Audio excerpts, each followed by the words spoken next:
नमस्कार, मैं शैलेंद्र हूं और एक बार फिर आपका स्वागत है इन डेप्थ में। दोस्तों, शनिवार की सुबह है सोनम वांगचुक को जंतर मंतर से उठा के इलाज के लिए अस्पताल ले जाया गया।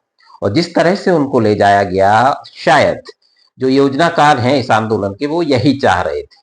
सोनम वांगचुक को एक बड़ा नेता बनाने की तैयारी अगर है तो इसमें ये बहुत महत्वपूर्ण कदम है या घटना है कह लीजिए, क्योंकि 20 दिन से वो भूख हड़ताल कर रहे थे और उनको जिस तरह से इस आंदोलन को एक बज मिलना था या जिस तरह से ये लोगों के बीच फैलना था वो काम हो गया। और आखिर सोनम वांगचुक को एक तरह से उठा के ले जाया गया, एक तरह से हिरासत में ले जाया गया, या जो भी कह लीजिए। फिलहाल ऐसी कोई सूचना नहीं है कि उनको हिरासत में लिया गया या इलाज के लिए ले जाया गया। तो उनका इलाज किया जा रहा है क्योंकि उनकी जान को खतरा आ गया था। 28 जून से वो लगातार हड़ताल पर थे जंतर मंतर में। तो अब इस घटना का क्या असर होगा? देखिए, इस जो आंदोलन है, जो कॉकरोच जनता पार्टी के बैनर तले कह सकते हैं हम चल रहा है, जो कि केंद्रीय शिक्षा मंत्री के इस्तीफे की मांग को लेकर चल रहा है और इसमें एक लद्दाख की भी मांग है। तो सोनम वांगचुक इस आंदोलन का जिस तरह से चेहरा बने हैं या बना दिए गए हैं, तो इसमें मैं कह सकता हूं कि एक सफलता मिली है इसके योजनाकारों को। देखिए, कोई भी बड़ा आंदोलन होता है इस तरह का, चाहे आप 1975 का आंदोलन ले लीजिए जो आपातकाल के पहले हुआ था। उसका फेस थे जेपी नारायण। जेपी नारायण जिस तरह से जेपी नारायण को भी लाया गया था क्योंकि ये आंदोलन पहले ही यूनिवर्सिटीज में फैल चुका था।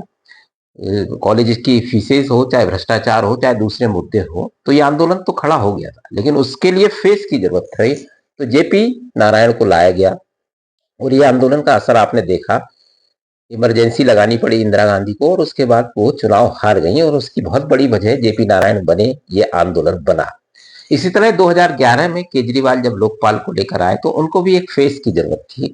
तो अन्ना हजारे को फेस बनाया गया, उनको रालेगढ़ सिद्धि से उठाकर लाया गया क्योंकि वो भी एक चेहरा थे। जिस तरह का उनका कैरेक्टर था, जिस तरह से वो फौज में रहे और फिर 1965 की जंग लड़ी और फिर जिस तरह से भ्रष्टाचार के खिलाफ उन्होंने धरने दिए, आमरण अनशन किए महाराष्ट्र में कई मामलों में, तो वो एक नॉन फेस थे और एक माना हुआ चेहरा था जिसको समाज स्वीकार करता है। और ऐसे ही 1975 में जेपी नारायण का एक बहुत बड़े विचारक के तौर पर छवि थी। स्वतंत्रता संग्राम सेनानी रहे, 1942 के असहयोग आंदोलन में उनकी बड़ी भूमिका थी। तो ये फेज दो थे 1975 और 2011 में। 1975 का आंदोलन और 2011 का अन्ना आंदोलन। तो क्या 2026 में इसी तरह का आंदोलन खड़ा करने की कोशिश की जा रही है? जो भी इसके पीछे है, कॉकरोच जनता पार्टी कह लीजिए या जो भी इसके पीछे ताकतें हैं, केंद्र सरकार को अस्थिर करने की कोशिश या कह लीजिए एक बड़ा आंदोलन खड़े करने की तैयारी, तो वांगचुक को उसी तरह से डिजाइन किया गया है जिस तरह से अन्ना और नारायण जेपी नारायण को किया गया था। तो उसमें ये बहुत महत्वपूर्ण कदम मैं बोल रहा हूं क्योंकि इस तरह की जब गिरफ्तारी या उठाकर ले जाया जाता है तो वो जो तस्वीरें आती हैं वो नेता को बड़ा बना देता है, वो उसको एक सिंपैथी गेन होती है और ये हुआ है। अब वांगचुक बड़े नेता हो गए हैं जिस तरह से उनको ले जाया गया। और 20 तारीख को जो अब रैली है वो कैसी होगी, हालांकि दीप के खुद अब भूख हड़ताल पर बैठ गए। तो कुल जिस तरह से ये आंदोलन चला है ये बहुत महत्वपूर्ण पड़ाव था उसके लिए। और क्या 2026 में 1975 और 2011 को दोहराने की कोशिश है? क्योंकि दोनों ही आंदोलन कहीं ना कहीं केंद्र सरकार को अस्थिर करने की वजह बने थे। लेकिन उस समय की ग्राउंड स्थितियां, जो जमीनी हालात हैं 2011 के और 1975 की, क्या वैसे हालात अभी हैं? कुछ लोग कहते हैं है, लेकिन इस पर बड़ा सवाल है।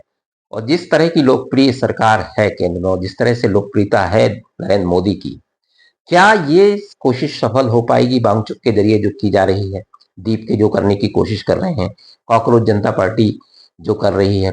देखिए, सोशल मीडिया पर मिलियंस में समर्थक जुटा लेना और एक आंदोलन खड़ा कर देना कुछ बिंदु को लेकर वर्चुअली, वो एक अलग बात है। लेकिन जमीन पर आप इस तरह का आंदोलन क्या खड़ा कर सकते हैं या उसकी पृष्ठभूमि तैयार हो गई है? ये बड़ा सवाल है। आने वाले कुछ दिनों में ये बड़ा महत्वपूर्ण होगा। और केंद्र सरकार खासतौर से जिस तरह से एग्जाम कैंसिल हुए, पेपर लीक आउट हुए, तो एक जैन जी कह लीजिए युवाओं में तो एक माहौल है। अब वो कल्टीवेट होता है क्या, वो फलीभूत होता है क्या मुद्दे में, और फिर चुनाव में उसका असर पड़ता है क्या?